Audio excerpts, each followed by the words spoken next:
आपको दिक्कत नहीं वहाँ पढ़ाने में? इसको कर दीजिए पेन।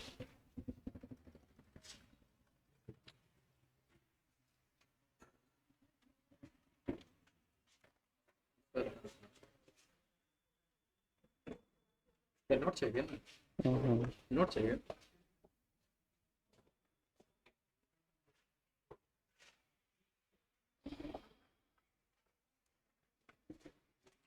पूरे स्क्रीन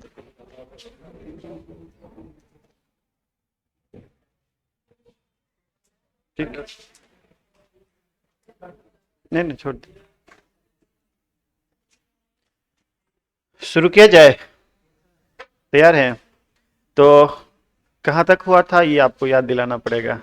आपको कौन रेगुलर आ रहे थे जो आप आई थी लाडली पीछे प्रज्ञा, बताइए कहाँ तक पढ़ाए थे?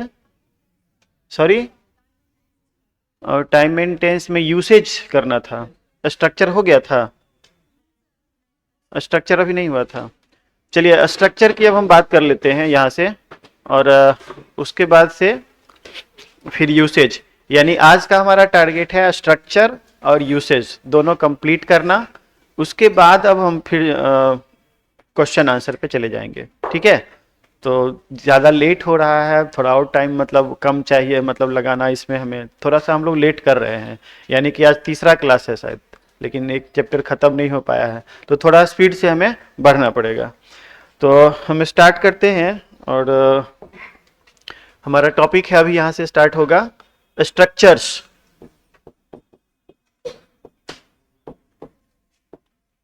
Of tense. टेंस के स्ट्रक्चर्स। स्ट्रक्चर्स क्यों लिखे, इसके अफर्मेटिव, निगेटिव, इंट्रोगेटिव, ये सब हम इसे यहीं पे रिकॉग्नाइज कर लेंगे अकॉर्डिंग टू रूल, ठीक है? तो स्ट्रक्चर्स ऑफ टेंस यानी टेंस का बनावट कैसे करते हैं। तो काफ़ी अलग अलग तरीके से हम उसे रूल से समझते हैं, लेकिन फिलहाल हम आपको, चूंकि समय कम है हमारे पास, तो हम उस रूल्स पे या उस लॉजिक पे नहीं जाएंगे, बल्कि हम सीधे सीधे बात करेंगे कि किसका क्या स्ट्रक्चर होता है। आपको पहले से पता है कि कौन कौन सा टेंस होता है। तो प्रेजेंट टेंस होता है ना, पास्ट टेंस, फ्यूचर टेंस होता है। प्रेजेंट टेंस में सबसे पहला होता है, ए हम कर लेते हैं, ABCD कर लेते हैं, तो सिंपल प्रेजेंट टेंस है ना।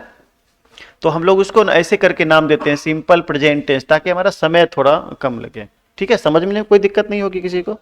नहीं। अब बी में प्रेजेंट कंटिन्यूअस टेंस, सी में प्रेजेंट परफेक्ट टेंस, डी में प्रेजेंट परफेक्ट कंटिन्यूअस टेंस। आप कहेंगे कि सर ये हो सकता है, पास्ट कंटिन्यूअस टेंस क्यों नहीं होगा ये? तो उसके लिए है ना ऊपर में लिखा हुआ, ये लिखा हुआ है ना, तो ये लिखा हुआ है, इसका मतलब है कि आप समझ जाएंगे कि ये प्रेजेंट का है, ठीक है?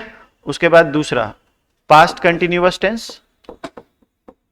सॉरी क्या लिख रहे हैं, पास्ट कंटिन्यूअस टेंस नहीं, बल्कि पास्ट टेंस, पास्ट टेंस। और उसके बाद यहाँ पे हम चले जाएंगे ए में, तो क्या हो जाएगा, simple past tense, B past continuous tense, C past perfect tense, and D past perfect continuous tense. इतना कर लेते हैं, फिर फ्यूचर का बाद में करेंगे, है ना। सबके स्ट्रक्चर्स मुझे लगता है आपको ऑलरेडी पता होंगे, लेकिन फिर भी हम एक बार फॉर्मेलिटी है लिखते हैं। तो इसमें क्या लगता है, V1 या V5 लगता है। वर्ब का जो फॉर्म होता है वो V1 या V5 इसमें यूज करते हैं। सब्जेक्ट ऑब्जेक्ट की चर्चा हम यहाँ पे नहीं कर रहे हैं। सब्जेक्ट ऑब्जेक्ट तो सब में आएंगे, सिर्फ वर्ब फॉर्म को हम कर रहे हैं। प्रेजेंट कंटिन्यूअस टेंस में क्या हो जाएगा, is am are plus V4। मैं अपने रेगुलर क्लास में बताया करता हूं कि इज एम आर ही यहाँ क्यों लगता है, V4 ही क्यों लगता है, why it is structured as is am are plus V4। लेकिन चूंकि ये क्रैश कोर्स है, टाइम कम है, तो मैं यहाँ पे थोड़ा उतना ज़्यादा डिटेल अभी नहीं कर पाऊंगा। अब हम लोग प्रेजेंट परफेक्ट टेंस में जाते हैं, है ना। आप इसे सीखने का प्रयास जरूर करें कि हैज हैव ही यहाँ पे क्यों लगता है। तो हम यहाँ पर लिखेंगे हैज या have plus been plus V4, ठीक है, तो ये हमारा स्ट्रक्चर हो गया प्रेजेंट टेंस का। अब हम लोग पास्ट टेंस में जाते हैं, तो आप देखेंगे कि V1 या V2 V1 या V5 लग गया। इज एम आर का प्रयोग हमने यहाँ किया और V4 लगाया। V4 याद रखिएगा कंटिन्यूटी के लिए इस्तेमाल करते हैं, जहां कंटिन्यूअस रहेगा एक्शन वहां पे V4, और जहां परफेक्टनेस रहेगा वहां V3।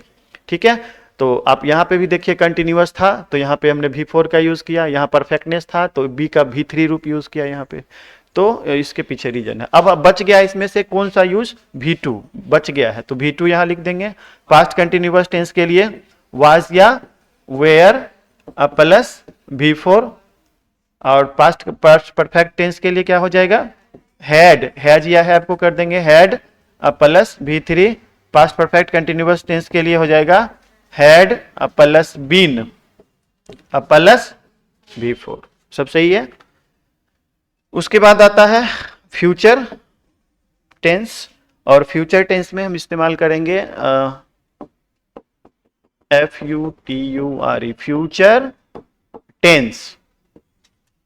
अब फिर से ABCD, इसमें हम सिंपल प्रेजेंट टेंस लिखे, यहाँ पे हम सिंपल फ्यूचर टेंस, उसके बाद फ्यूचर कंटिन्यूअस टेंस, उसके बाद फ्यूचर परफेक्ट टेंस और फ्यूचर परफेक्ट कंटिन्यूअस टेंस। ठीक है जी, सिंपल फ्यूचर यानी जहां पे फ्यूचर रहेगा वहां शैल या विल का प्रयोग होगा। ठीक है, और तो यहां पे हम क्या लगाएंगे, शैल या विल प्लस ये V1 लगता है हमेशा, क्यों, because it is model, shall or will is used as model auxiliary verb, and the basic characteristics of model auxiliary verb is it always followed by V1, and that V1 is known as bare infinitive form of verb। ये bare infinitive क्या होता है, infinitive क्या होता है, हम लोग आगे बात करेंगे, लेकिन आप इसके बारे में जान लीजिए। ये जो V1 है, ये जो V1 है वो V1 नहीं है जो V1 या V5 था, ये बेयर इन्फिनिटिव है। मैं इसकी चर्चा इन्फिनिटिव चैप्टर में आगे करूंगा, जो रेगुलर स्टूडेंट होंगे वो जानते भी होंगे इस बात को, मैं कई बार चर्चा कर चुका हूं इसकी। अब फ्यूचर कंटिन्यूअस टेंस का स्ट्रक्चर हो जाएगा, देखो यहाँ शैल या विल लगाते हैं, और आपको मैंने बोला कि कंटिन्यूटी के लिए क्या इस्तेमाल करते हैं, कंटिन्यूटी के लिए इस्तेमाल करते हैं V4, करते हैं ना कंटिन्यूटी के लिए, तो यहाँ दे देंगे V4। लेकिन आप बताइए कि यहाँ पे फ्यूचर है, कंटिन्यूअस टेंस है, तो फ्यूचर का ये सिंबल हो गया, कंटिन्यूटी का ये सिंबल हो गया, लेकिन आप बताइए कि इसका ये मॉडल है, और मॉडल ऑक्सिलरी वर्ब का जो गुण होता है, जो बेसिक कैरेक्टरिस्टिक्स होता है, वो तो इसमें नहीं आया, क्योंकि इसके साथ तो V1 लगना चाहिए, तो V4 है। और अगर हम यहाँ दे देते हैं V1 तो ये हो जाएगा गलत, V1 दे देंगे तो गलत हो जाएगा। क्यों, क्योंकि इंग्लिश ग्रामर में एक रूल है, according to the rule of English grammar, two simultaneous grammatical facts never be used at a time, यानी कि दो सिमिलर फैक्ट्स, सॉरी साइमल्टेनियस मैंने बोल दिया, similar, two similar grammatical facts are not be used simultaneously और at the same time, एक साथ use नहीं होते हैं। तो V1 या V4 एक साथ नहीं यूज होगा, तो इसके बदले में होगा क्या, इसके बदले में होगा B। अब कहिए B ही क्यों लगता है यहाँ पे, क्योंकि वर्ब अपना बेसिक फॉर्म टू बी में होता है, इसलिए देखिए यहाँ B लगा, यहाँ बिन लगता था V3 के जगह पे। ठीक है, समझ में आ रहा है ना। उसके बाद यहाँ पे शैल या will plus have plus V3।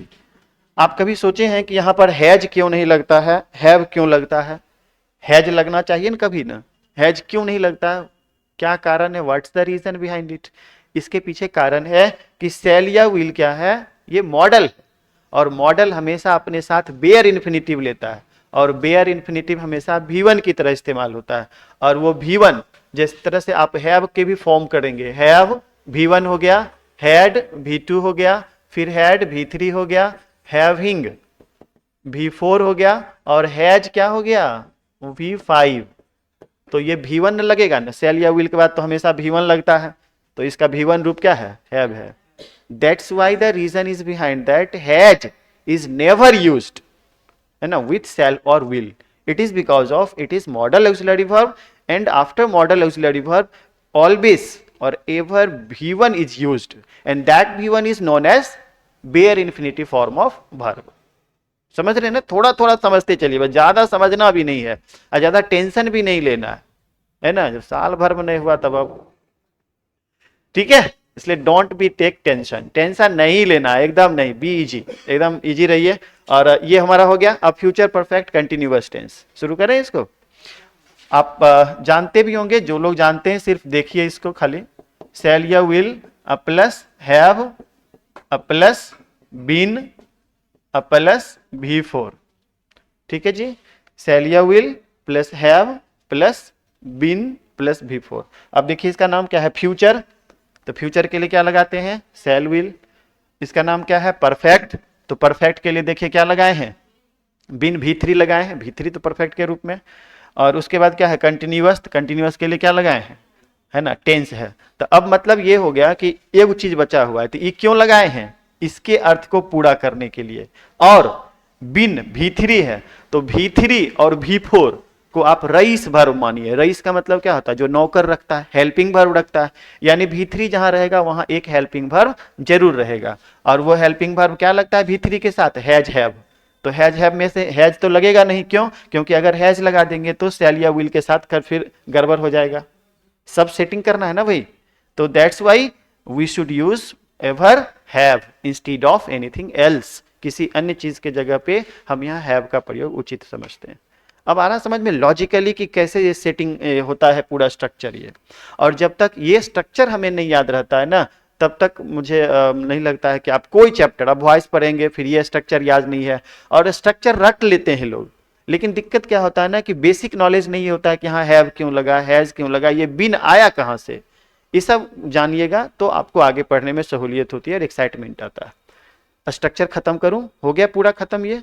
और जहां तक जो लोग लिखना चाहते हैं तो लिख लेना चाहिए था, अभी तक रुकूंगा नहीं मैं, और साथ ही साथ ये लिखने के लिए मैंने कहा नहीं है, ठीक है। इसके बाद अब लिखने वाला काम आपका आएगा, मैं मिटाऊं इसको। तो अभी जो है ना, अब हम लोग यूसेज पढ़ेंगे, यूसेजेज ऑफ टेंस, और यहीं से शुरू होता है आपका सिलेबस। ये तो आपको जानकारी के लिए था, है ना, तो सिलेबस यहीं से शुरू होता है और उसको हम लोग यहां से स्टार्ट करते हैं, यूसेजेस ऑफ टेंस।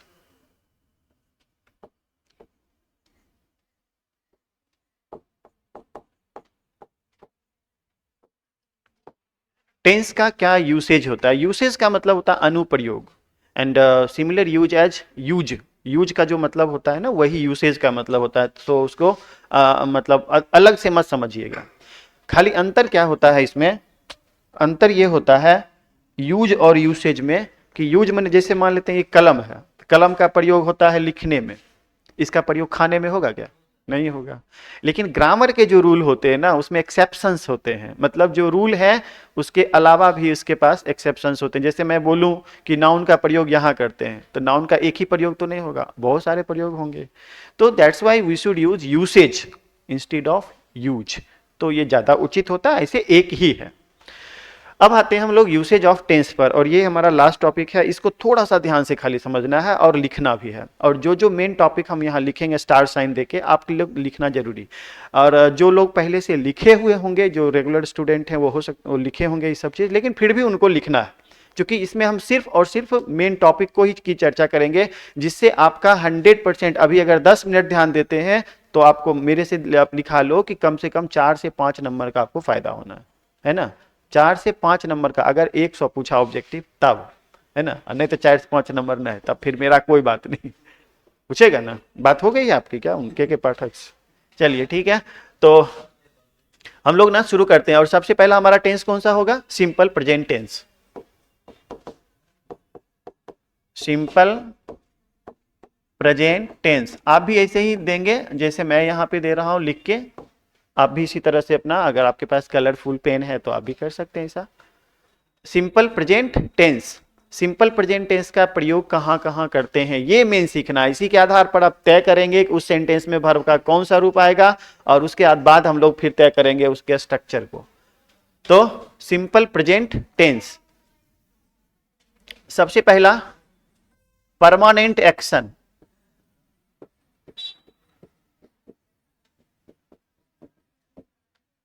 एक शब्द लिखूंगा, ज्यादा नहीं लिखूंगा, जैसे नहीं लिखूंगा कि it is used to express the meaning of permanent action, ऐसा मैं नहीं लिखूंगा। मैं सिर्फ लिखूंगा परमानेंट एक्शन, यानी आपको समझना है कि अस्थायी कार्य को, अस्थायी बातों को व्यक्त करने के लिए हम सिंपल प्रेजेंट टेंस का प्रयोग करते हैं। आपको ये समझना है, ये लिखना है। तो आपको बस केवल एक शब्द लिखना है, परमानेंट एक्शन। और एक एग्जांपल से हम दे देते हैं, जैसे my friend lives in Patna. My friend lives in Patna, मेरा दोस्त पटना में रहता है। ठीक है, तो मेरा दोस्त परमानेंटली पटना में रहता है, that's why we should use V5, और ये प्रेजेंट इंडेफिनिट में हुआ। अब या प्रेजेंट इंडेफिनिट कहिए या सिंपल प्रेजेंट टेंस कहिए, ये वाक्य कैसे मानेंगे, कि कैसे पूछा जाएगा। तो एक सेंटेंस ये दिया हुआ, my friend dash in Patna, full stop. ठीक है, अगर आपके पास 4 ऑप्शन अब दिए हुए हैं, तो ये रूल अगर आपको याद रहेगा तो आप करेक्ट ऑप्शन पे जल्दी पहुंच सकते हैं। ठीक है, आपके पास ऑप्शन में दिया रहेगा लिव्ड, मान लेते हैं, तो मेरा दोस्त पटना में रहता था, ये भी वाक्य गलत नहीं है। अगर लिखेंगे my friend has lived in Patna, वाक्य ये भी सही है, लेकिन आपको मोस्ट अप्रोप्रिएट चूज करना है। दैट मीन्स कि in MCQs you have multiple choices, but you will have to select one of the best choice, है ना। According to the meaning of question, more than one answer may be correct, एक से ज्यादा भी सही हो सकते हैं, because it is a MCQ, multiple choice question, means you have multiple choices, but you will have to select one of the best answer, है ना। ये इसका मतलब नहीं हुआ कि एक ही सही होगा, एक से ज्यादा हो सकते हैं सही, लेकिन आपको सेलेक्ट करना है सबसे बेस्ट आंसर। ठीक है, इसको समझने में कोई दिक्कत नहीं, ज्यादा एग्जांपल नहीं देंगे, हम ज्यादा जल्दी आगे बढ़ेंगे। ठीक है, और उसमें टिक भी लगा देंगे, जो ज्यादा इंपॉर्टेंट होगा उसको जरूर पढ़ लेना। ठीक है, अभी हम इसमें अब टिक लगा रहे हैं। यूनिवर्सल ट्रूथ, यूनिवर्सल ट्रूथ, है ना, इसमें बहुत चीज आते हैं, जैसे प्रोवर्ब्स आते हैं, कहावतें जो होता है, यूनिवर्सल ट्रूथ हो गए। उसके बाद आ गया नेकेड ट्रूथ, कटु सत्य, बीटर फैक्ट्स, कड़वा सच, है ना। ये सारे किसमें स्ट्रक्चर किए जाते हैं, सिंपल प्रेजेंट टेंस में स्ट्रक्चर किए जाते हैं। तो यूनिवर्सल ट्रूथ, जैसे honesty is the best policy, honesty is the best policy, ये प्रेजेंट इंडेफिनिट में है। 2 and 2 makes 4, 2 and 2 makes 4। ठीक है, कोई दिक्कत है तो जल्दी बोलना, नहीं ना। तीसरा यूनिवर्सल ट्रूथ हो गया, ये खत्म। तीसरा भी इंपॉर्टेंट है और ये ज्यादा इंपॉर्टेंट है, इसमें भी हम टिक लगा देते हैं, और ये है कि हैबिचुअल एक्शन को बतलाने वाला, habitual action expressing, habitual action expressing sentence, यानी if any sentence expresses the meaning of habit और habitual action, this type of sentence belong to simple present tense. That means कि सिंपल प्रेजेंट टेंस में उस वाक्य को structure किया जाएगा जिससे हैबिचुअल एक्शन का बोध हो, हैबिट का बोध हो। हैबिट बुझे छो कि नहीं, हैबिट माने आदत, नहीं बुझते हैं, ठेठी नहीं बुझते हैं, अरे ठेठी समझा करो यार, एकदम तुम लोग एकदम ये हो जाते हो एकदम कि अब पढ़ना है, पास करना है क्या, 90% लाना है ना। डोंट बी टेक प्रेशर मत लो, सब ठीक है, इजी है यार, बीच बीच में हंस लिया करो, कोई कुछ बोल भी नहीं करता। हमारे क्लास में खूब हल्ला होता था, यहाँ होता ही नहीं है। चलो हो गया, अब 1 ही मिनट का था। फिर से इधर आते हैं, हैबिचुअल एक्शन एक्सप्रेसिंग सेंटेंस, मतलब क्या हो गया कि हैबिट को बतलाने वाले सेंटेंस, आदत को, जैसे वह प्रतिदिन सुबह 5 बजे उठता है, वह प्रतिदिन सुबह 5 बजे उठता है, दैट मीन्स कि he is habituated to get up at 5 o'clock। समझ रहे ना, उसे 5 बजे उठने का वह आदी है, यानी आदत है उसे, जिसमें अब कुछ हैबिट को बतलाने वाले शब्द होते हैं। जैसे आपको मैं कुछ एक बार बोलता हूं, उसके बाद फिर से लिखाऊंगा, ये जरूर याद रखना। जैसे डेली, एवरी डे, तो डे के साथ आप every minute, every year, every night, every evening, every morning, every के साथ कोई भी।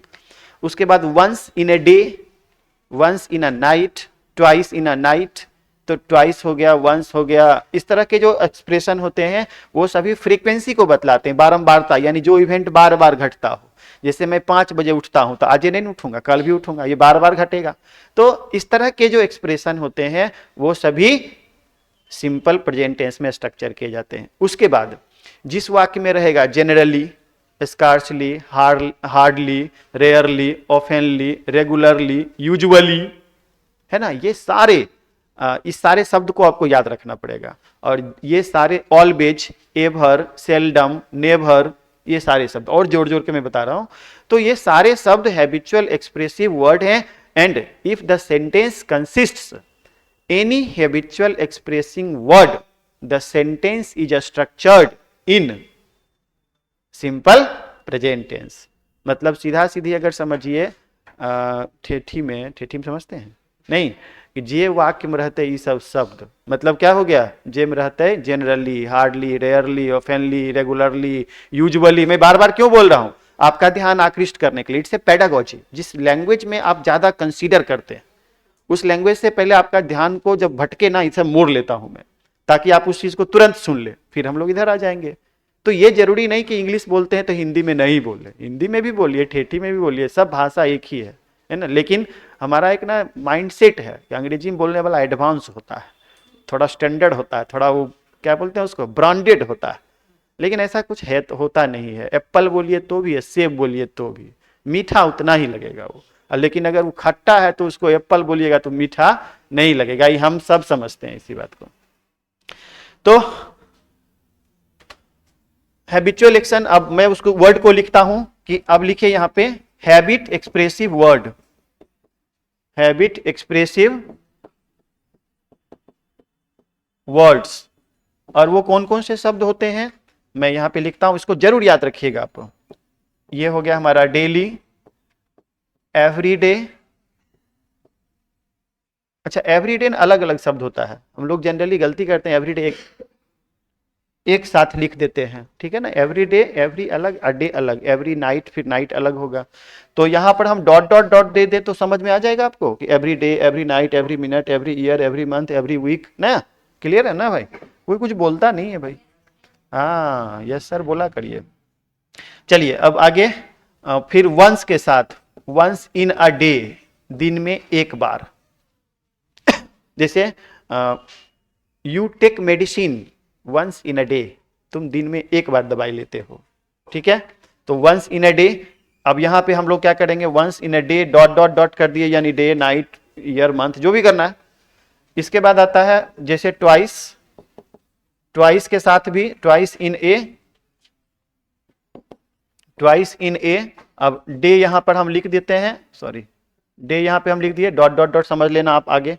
उसके बाद आता है रेगुलरली, REGULARLY, रेगुलरली। उसके बाद आता है ऑफेनली, OFTENLY, ऑफेनली। उसके बाद आता है आपको स्कार्सली, SCARCELY, स्कार्सली। उसके बाद आता है seldom, always, never, ever, sometimes, ठीक है। यानी इस सीधा सीधी मान के चलिए कि ये सारे शब्द जिसमें रहेंगे वो क्या कहलाएगा, जेनरली, है ना, यूजुअली, इटीसी, ये सारे शब्द कहलाएंगे present expressive word. And if the sentence consists these और one of them, not with these but one of them, habitual expressing word, the sentence is structured in, the sentence is structured in simple present tense। Clear हो गया simple present tense. मैं आगे बढ़ूं, चलो बस इसमें इतना ही याद रखना था। अब को इसके अलावा और भी 10-12 रूल है, लेकिन उससे ज्यादा आपको याद नहीं रखना है। हाँ एक और याद, कंडीशनल सेंटेंस, सॉरी भूल रहा था मैं, एक और याद रखना है, कंडीशनल। चौथा न होगा ना,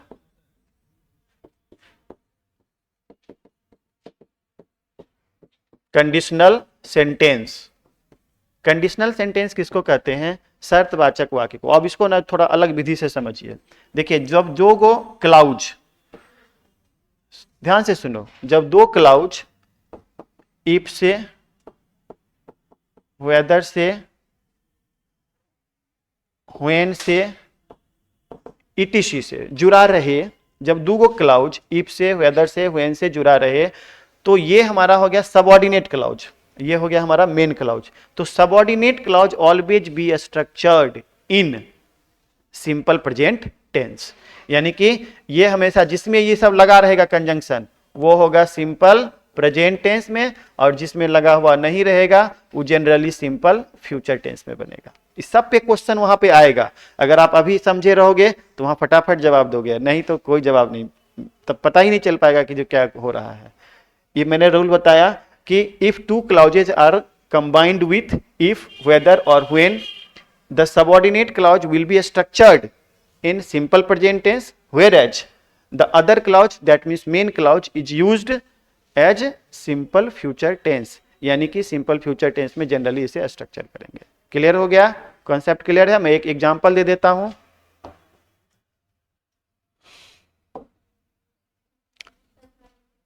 नीचे करूं, थोड़ा जल्दी लिखा करो, क्रैश कोर्स है भाई। हाँ, तो एक एग्जांपल दे देता हूं मैं,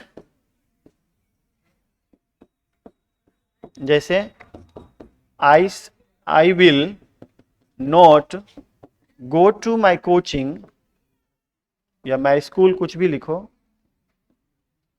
इफ इट रेन्स टूडे। अब आप गौर करना, देखो ये सेंटेंस किसमें स्ट्रक्चर हुआ है? सिंपल फ्यूचर में। और ये सेंटेंस किसमें स्ट्रक्चर हुआ है? सिंपल प्रेजेंट में। यानी अगर आज वर्षा होगी तो मैं स्कूल नहीं जाऊंगा। समझ रहे हैं ना? अगर ये कंडीशन हुआ ना, और ये हुआ कौन? Subordinating conjunction. तो सबऑर्डिनेटिंग कंजंक्शन से बने हुए क्लाउज सबऑर्डिनेट क्लाउज, और subordinate clause always be structured in simple present tense whenever it is combined with if, when और whether like it, unless भी रहता है इसमें, else भी रहता है, लेकिन इन तीनों का प्रयोग ज्यादा होता है। क्लियर हो गया? मैं आगे बढ़ूं? चलो अब लिखते हैं प्रेजेंट कंटिन्यूअस टेंस। दूसरा हमारा यहां पे शुरू हो जाएगा, आप यहां पे नंबर दे सकते हैं। यहां पे दूसरा हमारा होगा present continuous tense.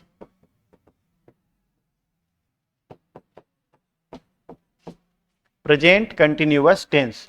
Present continuous tense में क्या क्या याद रखना है? जो कीवर्ड्स होते हैं, जैसे मैंने अभी इसको बताया था ना, अभी आप याद कीजिए, मैंने ये सब जो बताया था आपको वर्ड, ये सारे ना प्रेजेंट इंडेफिनिट के कीवर्ड्स हैं जिसमें टिक लगा हुआ है।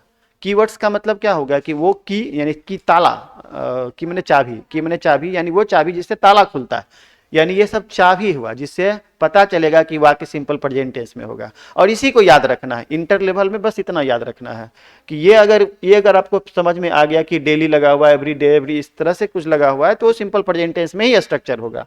ठीक उसी तरह से आपको यहाँ पे भी हम प्रेजेंट कंटिन्यूअस टेंस के भी कीवर्ड्स बताते हैं। तो आप इसको यहाँ पे कीवर्ड्स में आप लिखें, यानी कि इस कीवर्ड्स से आप पहचान सकते हैं कौन कौन। तो now at this moment, है ना, at the moment, दोनों यूज होता है। at present, presently, currently, currently, currently, है ना। ये सारे जब भी रहेंगे सेंटेंस में तो वो कौन सा स्ट्रक्चर कहलाएगा? प्रेजेंट कंटिन्यूअस टेंस का। ठीक है, इसके बाद अब हम लोग सीधे आ जाते हैं, याद रखना है सब चीज। अब एग्जाम्पल पे आते हैं, जैसे he is going to his school now, वह अभी अपने स्कूल जा रहा है। तो जैसे ही हम सेंटेंस में नाउ देखेंगे तो ये स्ट्रक्चर कंफर्म हो गया कि ये प्रेजेंट कंटिन्यूअस टेंस में होगा। एंड प्रेजेंट कंटिन्यूअस टेंस का स्ट्रक्चर अभी हम लोग थोड़ा देर पहले पढ़ चुके हैं। ठीक है, ये हमारा कीवर्ड्स हो गया, रूल नंबर इसको ए कर लीजिए। इसके बाद आते हैं हम बी पर, ठीक है। खास तौर पे बस यही दो रूल, ये दोनों रूल को आपको याद रखना है, ये तो ज़्यादा याद रखना है। यानी कोई निकट भविष्य का कोई प्लान रहेगा, कोई प्रोग्राम रहेगा, कोई शेड्यूल रहेगा, तो उसे भी हम प्रेजेंट कंटिन्यूअस टेंस में स्ट्रक्चर करते हैं। जैसे I am going to Patna tonight, मैं आज रात पटना जा रहा हूं, तो ये हमारा क्या है, आज रात का प्लान है ना, निकट भविष्य का प्लान। तो नियर अबाउट प्लान आप लिख लो यहां पे, नियर अबाउट प्लान, प्रोग्राम,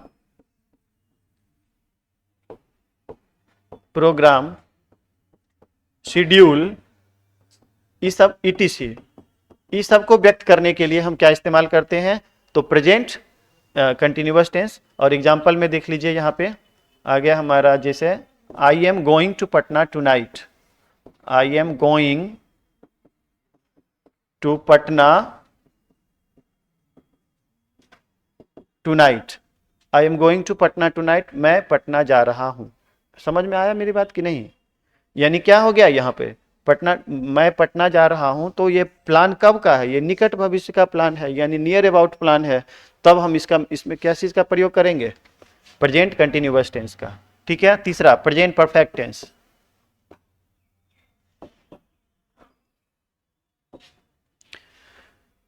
तो अब हम लोग पढ़ेंगे तीसरा प्रेजेंट परफेक्ट टेंस। आपको अगर कम पढ़ना है तो कीवर्ड्स याद रखिए, ज्यादा पढ़ना है तो सब याद रखिए, सीधी बात है। Present perfect tense. अब how can we identify present perfect tense, कैसे आइडेंटिफाई करते हैं प्रेजेंट परफेक्ट टेंस को, तो उसमें देखो इसके लिए फिर से कीवर्ड्स है,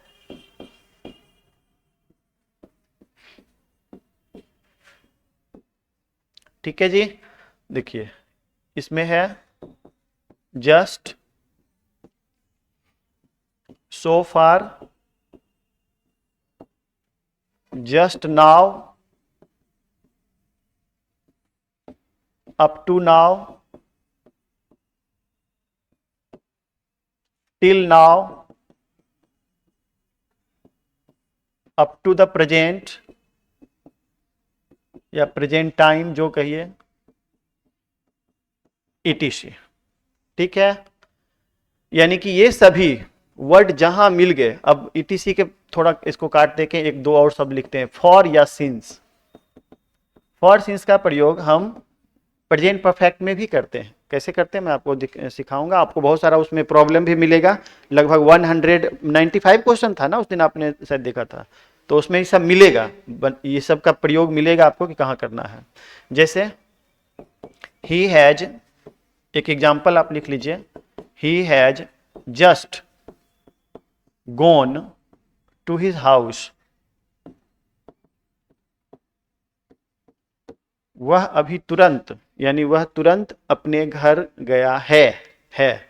तो मतलब क्या हो गया कि ये जस्ट जैसे ही देखेंगे हम सेंटेंस में, तो हम ये क्लियर कर पाएंगे कि यह प्रेजेंट परफेक्ट टेंस में स्ट्रक्चर होगा, और ऐसा वाक्य प्रेजेंट परफेक्ट टेंस में स्ट्रक्चर हो गया, ठीक है जी। चलिए थोड़ा तेजी से बढ़ना मेरी मजबूरी है, थोड़ा जल्दी जल्दी किया करो। और उसके बाद आता है ये हमारा A नंबर रूल हो गया। अब हमारा B नंबर, एवर और नेवर। अभी आपको थोड़ा देर पहले बताए थे कि जिस वाक्य में एवर या नेवर रहेगा उस वाक्य को हम किस में बनाएंगे, present simple present tense, present indefinite में बताया था ना अभी थोड़ा देर पहले। लेकिन अभी देखिए कि फिर एवर नेवर में बता रहा हूं कि यह प्रेजेंट परफेक्ट टेंस में स्ट्रक्चर होगा। कैसे, तो एवर का प्रयोग अगर any time up to now, any time up to now, और नेवर का प्रयोग at no time up to now, at no time up to now, जब ये मीनिंग रहेगा तब हम सेंटेंस को स्ट्रक्चर करेंगे प्रेजेंट परफेक्ट में। ठीक है, मेरी बात समझ रहे हैं? थोड़ा बहुत सुन तो रहे हैं कम से कम।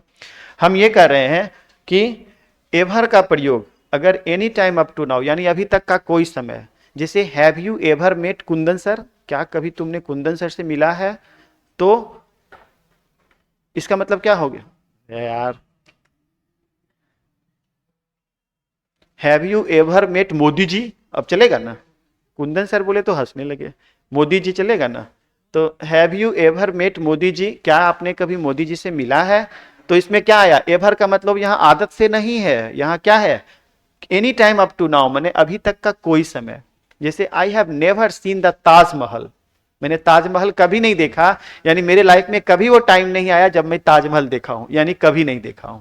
तो जब इसका अर्थ एवर का अर्थ any time up to now रहे और नेवर का अर्थ at no time up to now रहे, तब हम एवर और नेवर के वाले सेंटेंस को प्रेजेंट परफेक्ट टेंस में स्ट्रक्चर करेंगे। क्लियर। एग्जांपल लिखिए, आगे बढ़िए। Have you ever met Modi ji, क्या कभी आपने मोदी जी से मुलाकात की है। दूसरा, you have never gone there, तुम वहां कभी नहीं गए हो। You have never gone there यानी तुम वहां कभी नहीं गए हो, मतलब क्या हो गया कि ऐसा कोई टाइम आपके लाइफ में नहीं आया जब आप वहां गए हो। ठीक है, तो you have never gone there. तो मेरे कहने का अर्थ ये हो गया कि ये सारे सेंटेंसेस यानी एवर और नेवर वाले सेंटेंस प्रेजेंट परफेक्ट में स्ट्रक्चर होंगे और इस तरह से बनाएंगे। चलिए आगे बढ़ूं ना मैं ना। अब सुनो, प्रेजेंट परफेक्ट कंटिन्यूअस टेंस होगा, पास्ट परफेक्ट कंटिन्यूअस टेंस और फ्यूचर परफेक्ट कंटिन्यूअस टेंस। इस तीनों में क्या सिमिलरिटी है उसको ग्राफिकल मेथड से हम समझ के आगे बढ़ जाएंगे, उसमें कोई रूल नहीं है। ठीक है, कैसे। अब चौथा, प्रेजेंट परफेक्ट कॉन्टिन्यूअस टेंस। देखना ध्यान से,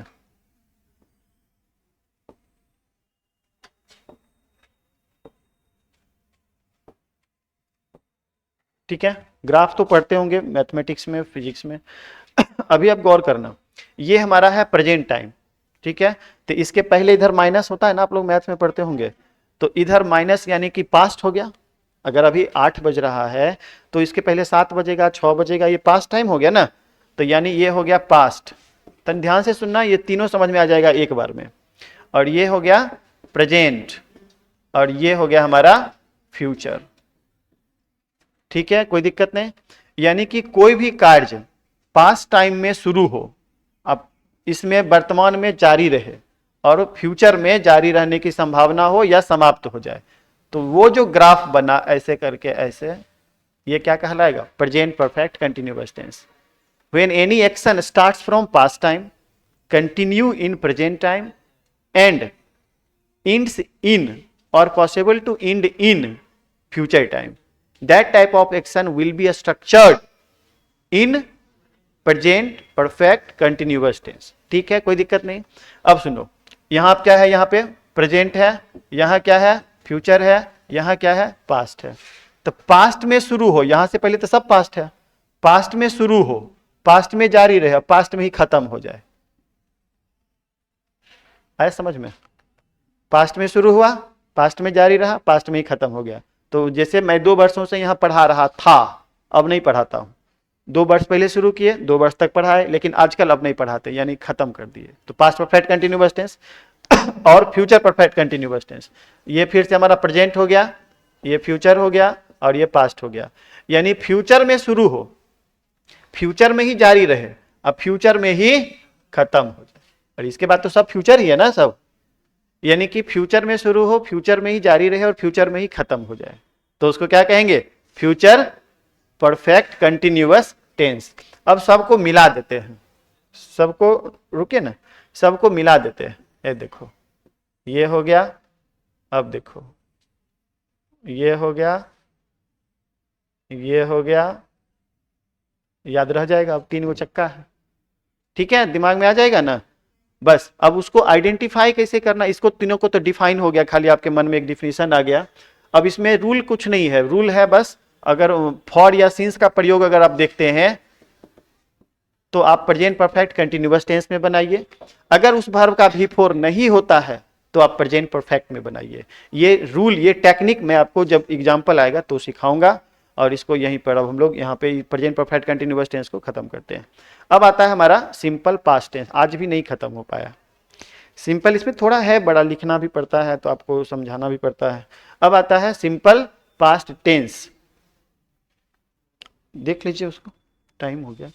सिंपल पास्ट टेंस, तो सिंपल पास्ट टेंस किसको कहते हैं, what do you mean by simple past tense. Simple past tense के बारे में आपको समझाए हुए भी पहले हैं, ठीक है। तो इसको अब हम लोग कल देखेंगे, चूंकि टाइम का प्रॉब्लम होता है, बाउंडेशन होता है, अगला क्लास होना है, तो इसको अब हम लोग कल देखेंगे। थोड़ा सा बचा है, कल क्वेश्चन कोशिश करेंगे कि खत्म करें, ठीक है। एक पहला चैप्टर में टाइम लगता है। Thank you.